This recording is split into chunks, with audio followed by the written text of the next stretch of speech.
आज हम आप लोगों को एचआईवी का जीवन चक्र समझाएंगे, अर्थात लाइफ साइकिल ऑफ एचआईवी के बारे में बताएंगे। तो पूरी जानकारी के लिए मेरा पूरा वीडियो लास्ट तक देखिए, और यदि अभी तक वीडियो को लाइक ना किया हो तो लाइक जरूर कीजिए। चलिए शुरू करते हैं कि एचआईवी हमारी प्रतिरक्षा तंत्र की जो कोशिकाएं होती हैं, इम्यून सिस्टम की जो कोशिकाएं होती हैं, सेल्स होती हैं, उनको नष्ट करता है।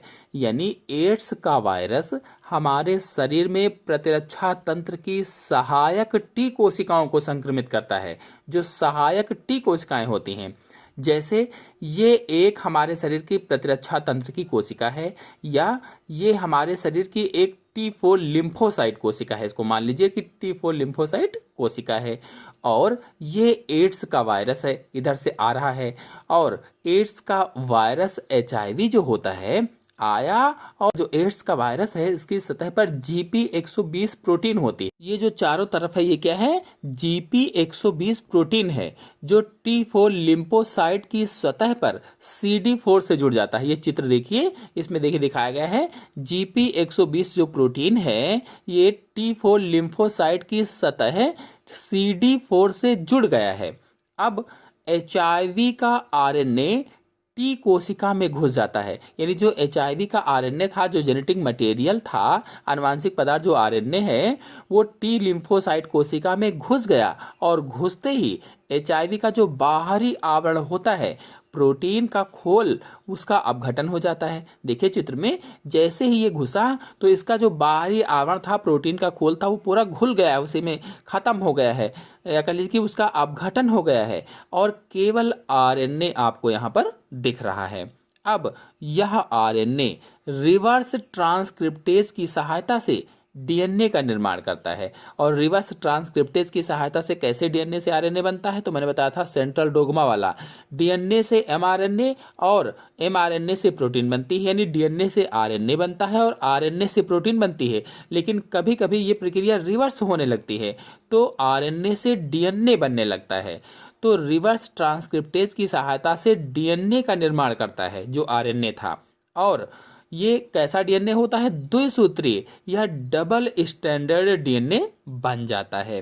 अब क्या होता है, जब डबल स्टैंडर्ड डीएनए उसने बना लिया, जैसा कि आपको चित्र में दिख भी रहा है, तो यह डीएनए पोषक कोशिका के डीएनए से जुड़ जाता है। पोषक कोशिका के केंद्रक में देखिए घुसा, और घुस करके जैसे ही केंद्रक में घुसा, जो पोषक कोशिका का डीएनए था, यानी जो वायरस का डीएनए है, ये हमारे शरीर की प्रतिरक्षा तंत्र की कोशिका के जो डीएनए होते हैं उनसे जुड़ जाता है। यानी हमारे शरीर के डीएनए से जुड़ जाता है।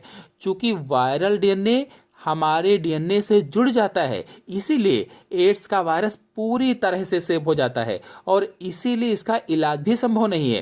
क्योंकि अगर इसको खत्म किया गया तो हमारे शरीर के भी डीएनए खत्म हो जाएंगे, यानी कि हमारे शरीर की प्रतिरक्षा तंत्र पूरा समाप्त हो जाएगा, जिससे हमारी मृत्यु हो जाएगी। इसीलिए कहा गया है कि एड्स का वायरस पूरी तरह से सेफ हो जाता है, क्योंकि वो हमारे डीएनए से जुड़ जाता है, इसीलिए पूरी तरह से सुरक्षित हो जाता है। अब यही से आरएनए की अनेक प्रतिलिपियां बनने लगती हैं। जब डीएनए बन गया तो अब डीएनए से आरएनए की अनेक प्रतिलिपियां वो बनने लगता है। मतलब एचआईवी वायरस के डीएनए ने हमारे डीएनए से जुड़कर सारे अपने काम करवाना शुरू कर दिया है। चूंकि वो हमारे डीएनए पर कब्जा कर चुका है, इसलिए क्या करता है, अब वो अपने काम करवाने लगता है, यानी आरएनए का निर्माण करने लगता है, आरएनए बहुत सारे बनाने लगता है।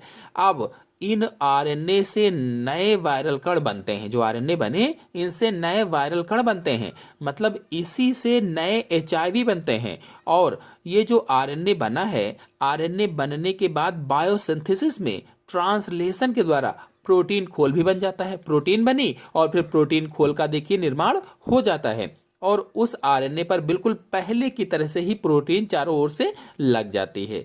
इस प्रकार मैच्योर होकर पूरी तरह से एचआईवी वायरस बनते रहते हैं, और वहां से निकलकर अन्य T4 लिम्फोसाइट कोशिकाओं को भी संक्रमित करते हैं। चूंकि वहां तो संक्रमित कर चुके हैं, अब वहां से जब बहुत सारे बन जाते हैं, निकलते हैं वहां से, तो अन्य जो T4 लिम्फोसाइट कोशिकाएं होती हैं, जो अन्य माइक्रोफेजेस होते हैं, उनको संक्रमित करते हैं। इस प्रकार से संक्रमित T4 लिम्फोसाइट जो कोशिकाएं होती हैं, जो माइक्रोफेज होते हैं, वायरस की क्रियाशीलता के कारण खत्म होने लगते हैं, क्योंकि वो सबको संक्रमित कर रहा है। इसलिए वो सभी जो हमारी हमारी प्रतिरक्षा तंत्र की कोशिकाएं वो खत्म होने लगती हैं।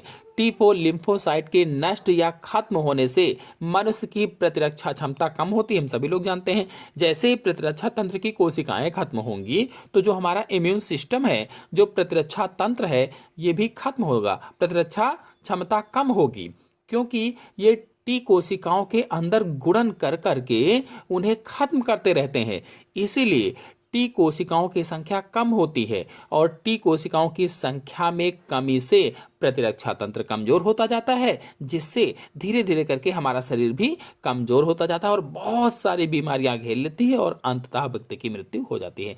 कहने का मतलब ये है कि इस तरह से HIV वायरस की लाइफ साइकिल चलती रहती है, जीवन चक्र इसका चलता रहता है। HIV वायरल कण संक्रमित व्यक्तियों के रुधिर में, लार में, आंसू में, मूत्र में, पसीने में तथा पुरुषों के वीर्य में और स्त्रियों के दुग्ध में उपस्थित होते हैं। जो HIV वायरल कण हैं, HIV का वायरस है जो कहाँ कहाँ पाया जाता है? अगर संक्रमित व्यक्ति है, अगर इन्फेक्टेड पर्सन है तो संक्रमित व्यक्ति के रुधिर में होगा, लार में होगा, आंसू में, मूत्र में, पसीने में और पुरुषों का जो वीर्य होता है, यानी संक्रमित व्यक्ति का जो वीर्य होता है उसमें, अगर संक्रमित स्त्री है तो स्त्री के दुग्ध में भी HIV वायरस उपस्थित होता है। और इन जगहों पर उपस्थित है तो यहां से संपर्क होने पर किसी दूसरे व्यक्ति को भी ये हो जाता है और फिर वहां जाकर के ये अपनी लाइफ साइकिल इस तरह से चलाता रहता है।